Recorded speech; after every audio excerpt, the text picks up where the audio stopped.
Let's go over the NFHS new rules for the 2025 through 2026 basketball season.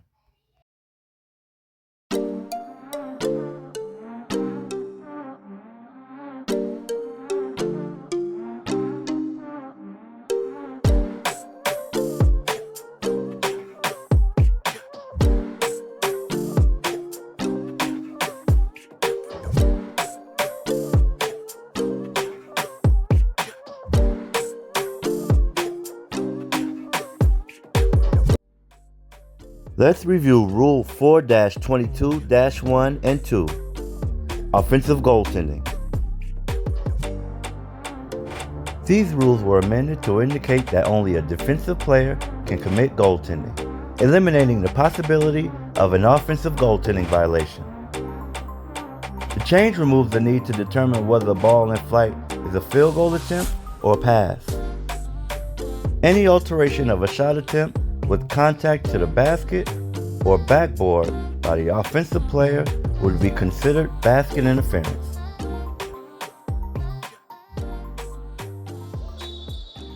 The committee believes that by removing the offensive goaltending violation, that the rule becomes simplified for officials and players.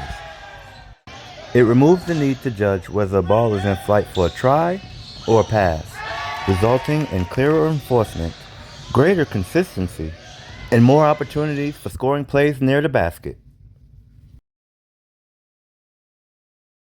And here's an example of what offensive basket interference looks like.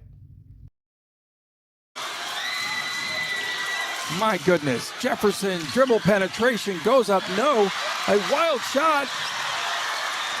Stevenson gets it out of there. And underneath, that's St. Clair and one!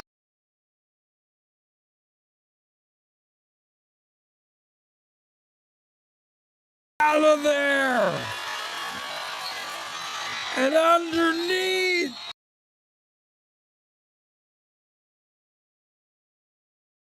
That's St. Clair and one! Jalen St. Clair with the finish. They're going to call basket interference. Basket interference, and it'll be 2 free throws upcoming. The bucket does not count. Now let's review Rule 4-22-3, Defensive Goaltending. This rule change establishes that once the ball contacts the backboard, it is automatically considered to be on its downward flight. Therefore, if a player touches the ball after it hits the backboard, and the ball has the possibility of entering the basket, it is ruled as goaltending. This clarification helps protect legitimate shot attempts, reduces rough rebounding situations, and addresses a common rule misconception among coaches and players. It provides officials with a clear standard for enforcing goaltending in backboard-related plays.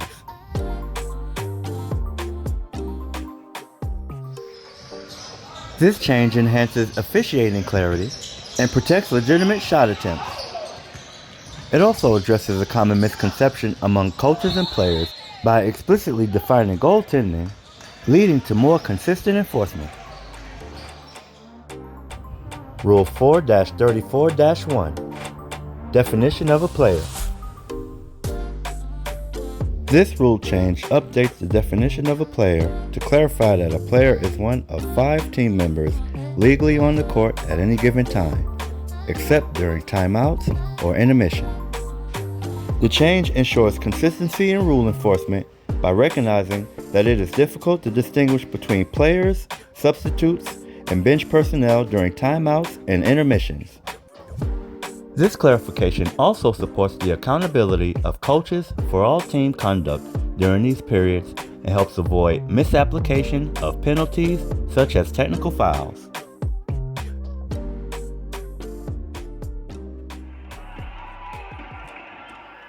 This change ensures consistent enforcement of penalties for unsporting conduct by bench personnel.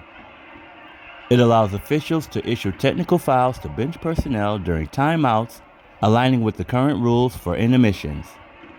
It eliminates confusion and potential misapplication of rules and ensures fair and consistent enforcement of penalties for unsporting behavior, regardless of the individual's role. Rule 7-5-4. Front court throwing spot.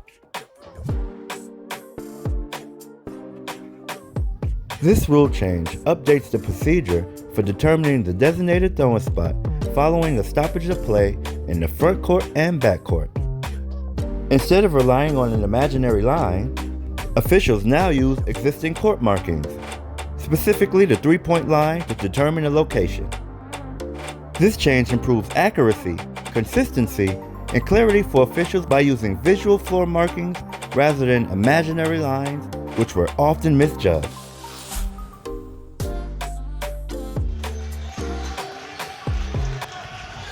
By using the visible three-point line as the line of demarcation, officials will have a clearer and more consistent method for determining throwing locations. This improves accuracy and reduces confusion, resulting in more reliable throwing. Just remember this: if it happens outside the three-point arc, the ball will be put in play 28 feet from the end line on the sideline near the nearest sideline. And if it happens inside the three-point arc, the inbound spot will be 3 feet from the nearest free throw lane line on the end line near the nearest inline spot.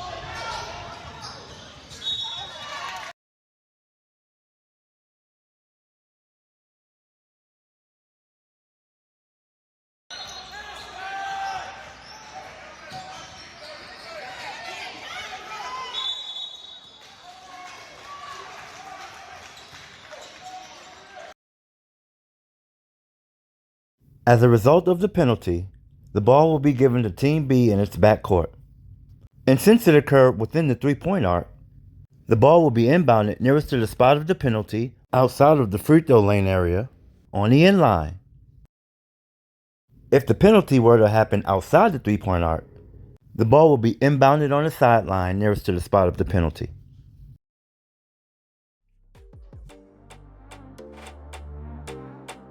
Rule 9-2-12 and Rule 9-3-4. Throw delayed to return inbounds.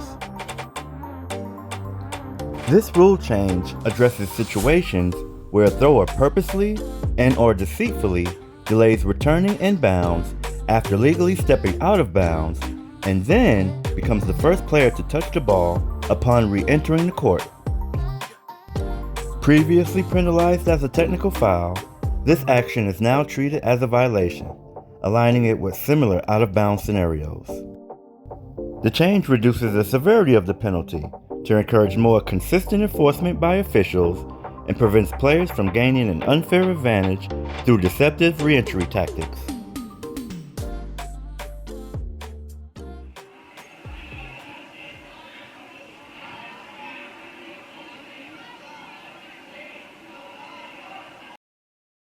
Display the delayed violation signal, but don't blow your whistle unless he commits the violation.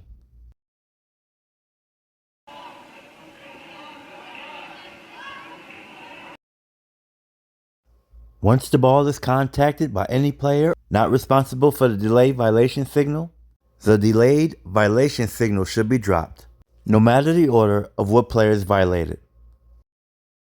The change in this rule lessens the penalty for players who delay their return after being out of bounds, shifting the penalty from a technical foul to a less severe violation.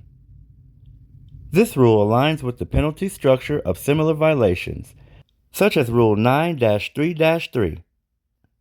The change is intended to make it easier for officials to recognize and penalize these actions consistently while reducing the severity of the penalty, encouraging more accurate enforcement.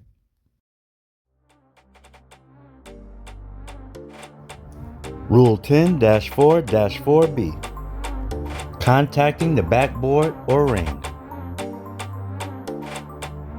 This rule prohibits players from illegally contacting the backboard or ring in ways that create an unfair advantage or interfere with a scoring attempt.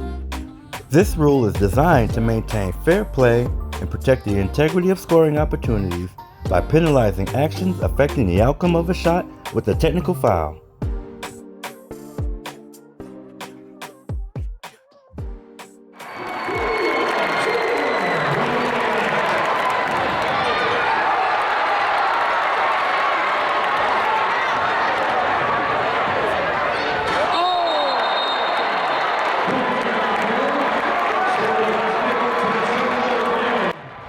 The rule change aims to standardize and clarify the enforcement of basket interference, leading to fairer outcomes and more consistent officiating. The removal of subjective judgments around intent allows for clearer rulings and better alignment with current game dynamics.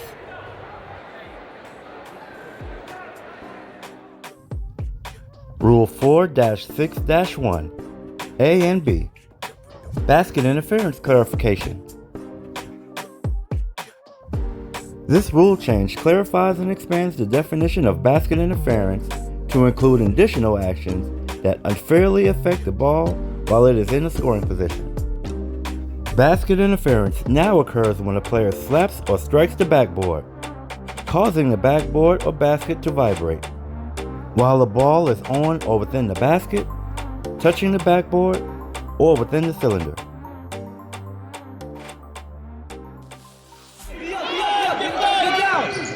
Oh man! There you go!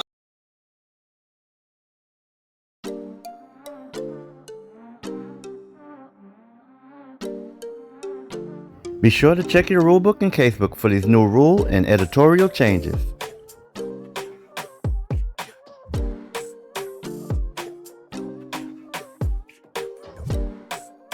And don't forget about the points of emphasis for the NFHS 2025 through 2026 basketball season. The topics include bench decorum and communication, faking being fouled, and contact on the ball handler. And as a friendly reminder, let's all review the official's code of ethics.